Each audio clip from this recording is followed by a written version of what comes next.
Hey, Kleko here, and I help people through existential crisis or spiritual crisis. In my last video, I talked about the desire to die and how everybody carries this desire to die. How it's much more a universal aspect of our experience than some symptom caused out of depression. And here in this video, I want to go deeper into this idea of wanting to die as relating to awakening. Because in my last video, I was very much focusing on the phenomenological part, how we experience this desire to die and how it relates to wanting to awaken. But now I want to go into depth of what it actually means to awaken and then to die into life. Because this sounds all very spiritual and mystical, but what does it actually mean? How can I understand this not as some concept, but as a lived experience? Because there might also come a fear up that says, could I actually die through this process?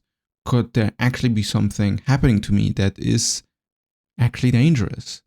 And especially if you're somebody who is very ego-driven, who is very driven by your own self-identity and your ambition, then it can be quite threatening to say that, yeah, none of this is in your control and you have had no merit in accomplishing that, because that's not how the ego feels at all. The ego feels like it has control and it has merit over these things. So getting this control stripped away feels like the cause of a crisis. So I would say that as long as you feel like comfortable and happy within yourself and you like where your life is headed and you feel content over your life, then I don't think that the topic of awakening is of much concern. I think it becomes a concern when you don't understand that there's a certain oneness in the universe and you kind of just use your own ego in order to dominate others and let the world rot. Which, yeah, is the stupid illusion that it's really just your own life that matters and other lives are like not real because they're not you. Which is, yeah, the main illusion that the ego creates. But no, we are in reality. It is all our reality. There's not really a distinction between you and me on a fundamental level. This is what empathy points us towards and what deep awakening points us towards. That's why it's very threatening to lose this ego structure, because it makes you realize that in some way you have to care about reality in a way that is kind of unavoidable, because you know for your own life that you care for how your life is gonna go. Like you don't want to die, you want to be happy and healthy, and you extend this to your family and people you care about, but it's much more difficult to extend it to all living beings and all sentient things.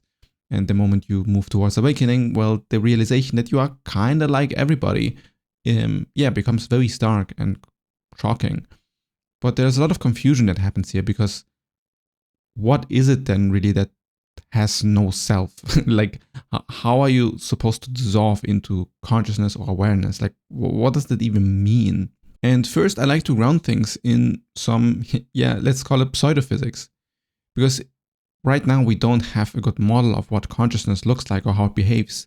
But I do think it is very useful to think about it as a physical structure or like a hyper-dimensional structure in some sort of 5D Euclidean space. I can show some pictures here of what I mean. So you can imagine that your consciousness is like this 5-dimensional structure that is constantly moving and shaping. And each point of the structure is one aspect of your experience. For example, if you feel air rushing through your hair, or you feel the gravity below your feet, or you feel your stomach rising and lowering every time you breathe. Each and every single aspect of experience would be localized in some part of this 5-dimensional structure. And then by, tilting your head into one direction or another, this structure would be changing and shifting according to it. Now, there are certainly a lot of aspects of the structure that would be very individualized, right? They would be a part of your own personality and your personal expression of how you behave, the way you speak, the way you look, your body language. A lot of your cultural and genetical influences would shape you into a certain personality, which at the end of the day is just how you behave, right? How you relate to other people, how you relate to yourself, and what you do. And then depending on this, your self-organizing structure would change depending on who you are, so that you have a very individualized conscious experience, right? It's not something that everybody has. It's your experience. It's something that you are living in right now. And with you, if we want to boil it down very simply, it's just your body, right? You are the body experiencing this thing And your brain is creating this conscious experience of yours. When we say that there is no self, well, what does it actually mean? And I would say that the idea of no self means that there's no aspect of this 5D dimensional structure that is really you. There's no corner, there's no node, or there's no point that is just you, but you are kind of all of it, because there's no aspect of experience that is separate from you. Every possible experience you have, every sensation and quality you live in your life is what you are. That's what you experience. But the very tricky thing about no self is that you are not something that is observing the qualia. You are not some part looking at experience. You're not something that is looking at the sensation of air flowing through your hair, but you're literally the sensation itself. The experience is what you're made out of, and it's what the structure is made out of. And the idea of the self is the idea of a solid identity separate from those experiences, separate from the structure as a whole. And this is an illusion. And this illusion, paradoxically enough, is constructed in part of this 5-dimensional structure. So you can imagine it like almost like a pocket within a pocket of your experience that thinks it has a point of view. But the point of view isn't localized anywhere. There's only the sensation where the sensation is localized. There's no watcher of anything. Because all what reality is made out of, all that we know of, is just watching. Everything is made out of experience, at least from the way we humans understand and relate to the world.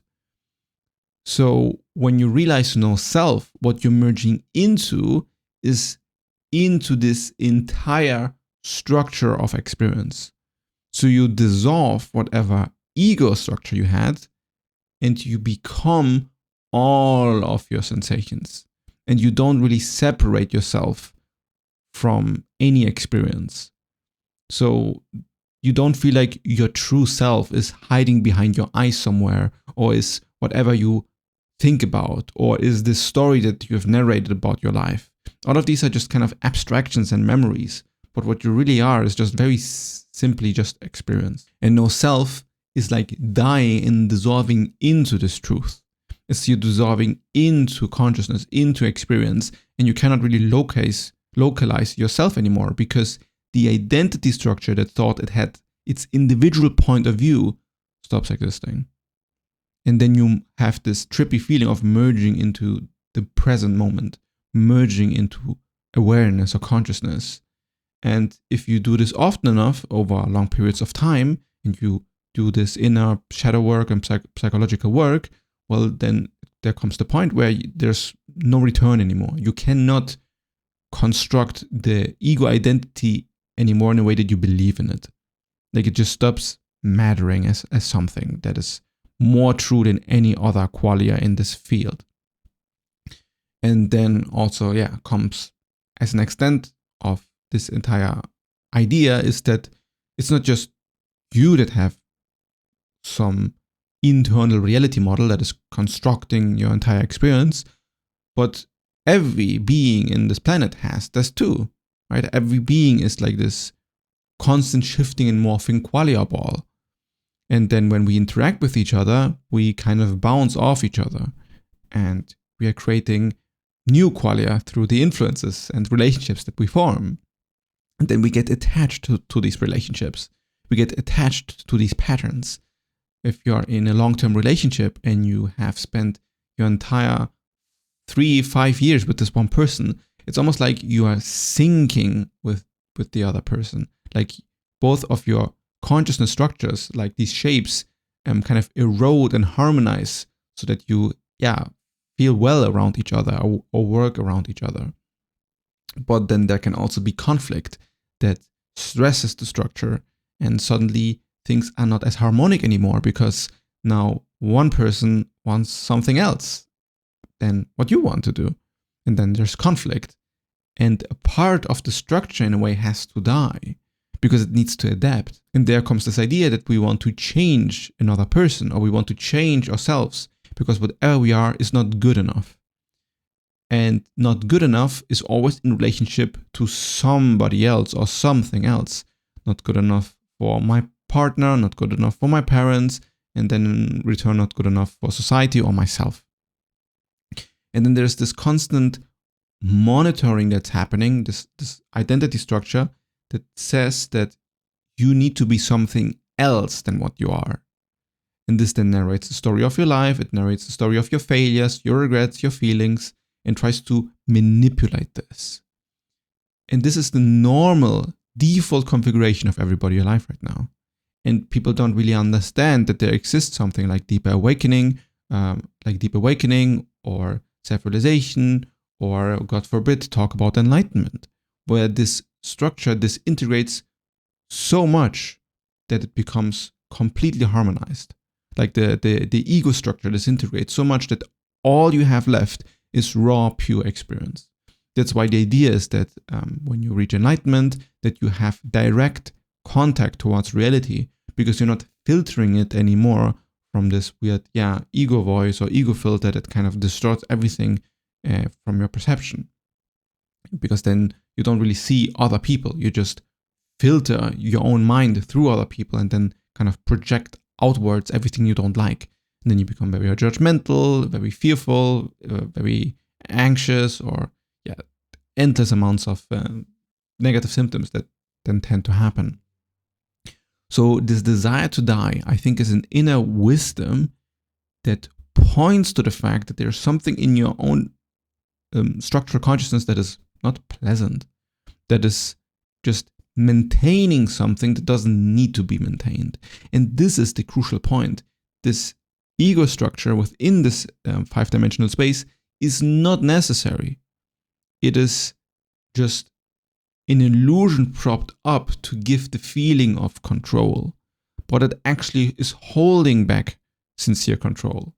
It is actually what is making you feel you're losing control when you kind of get in kind of this dull mood where you're very unhappy about your life, or you're just kind of depressed or anxious or just unsatisfied with whatever is happening right now.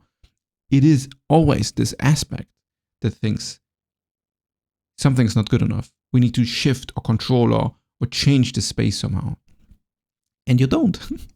You don't. If you're like fat, if you are healthy, if you are living in a house and you're just somewhat safe, then there's no need for you to be unsatisfied or unhappy. That's a very unnatural thing that we have come to. This is propped up by social media and our current crazy times with everything that's going on, and we kind of construct a narrative, a new ego around being in this like burning world that we either need to save or that will perish soon, and we're just kind of doomed. But animals don't have this. Like, a healthy animal isn't concerned about politics, or it's not concerned about if it's going to survive 3 years from now. It's just very unnatural to do this. And we humans have learned to be able to do this, but then the ego is always concerned about what's going to happen to it in the future, or what has happened to it in the past. Everything to just not experience what is happening right now. And since most people don't even understand that this ego exists, well, then the only solution seems to be to take your own life, to cease existence completely, physically.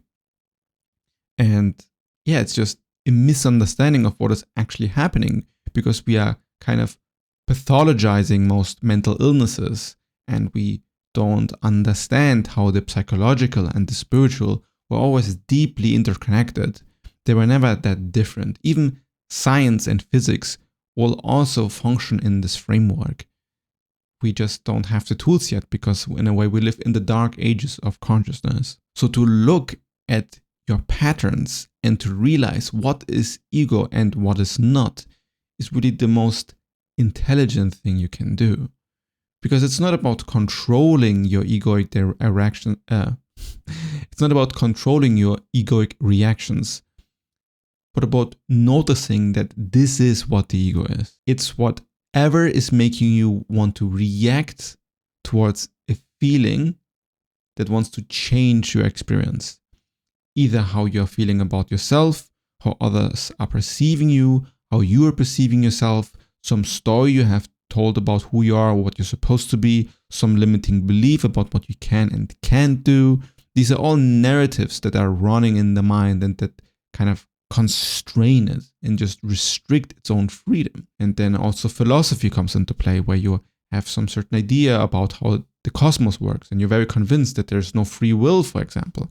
And then the ego uses this idea that there's no free will in order to keep its own pattern close to itself and repeat it more easily because you have no control to change it anyway. But here you can see that real freedom is the ability to recognize when the ego does this, when there's an automatic reaction happening, and when you can hold back from that. And when you do this often enough and you observe your own experience often enough, and there's of course many other tools like meditation, psychedelics, introspection, and then of course one-on-one work with me, where you have the ability to notice what is hiding behind your mind, what is hiding behind your behaviors, and then shining your light on this gives you the ability to actually choose, to not be driven by what the other notes in this experience soup are trying to push you to do. And there's where you find sincere freedom in waking life, falling into the